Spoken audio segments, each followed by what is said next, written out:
So, sixth possible future of Neuralink and BCIs was mentioned a few times by the team under the flag of telepathic communication or telepathy, conceptual and consensual telepathy. So,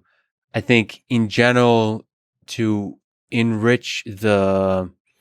bandwidth in quantity and quality of the communication between two human beings. So you can imagine being able to communicate not just through this kind of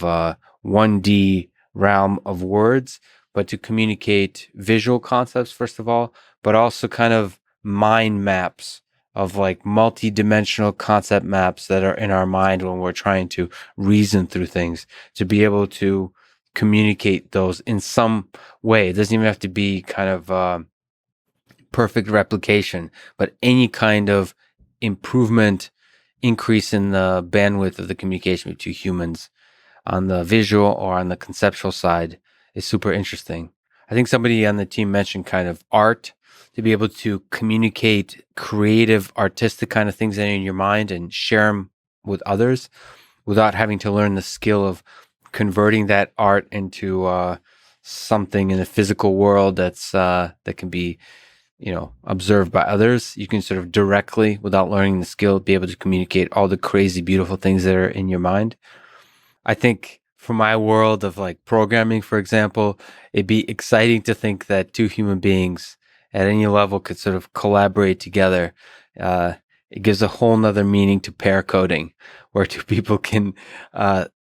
collaborate together as they work on a project of any kind, whether it's in the programming world or any kind of design world, architecture, any kind of illustrations, all that kind of stuff. Collaborations between humans for intellectual labor, for design, for engineering work, or any kind of collaboration in the intellectual space. And finally, I think it would be pretty good for podcasting.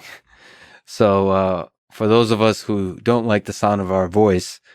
and funny enough, don't like to be in front of the camera, instead of having to convert my thoughts awkwardly in a monotone voice into a microphone, I can somehow communicate them in a much richer way, which I think, at least for an introvert, I think the kind of things going on in my mind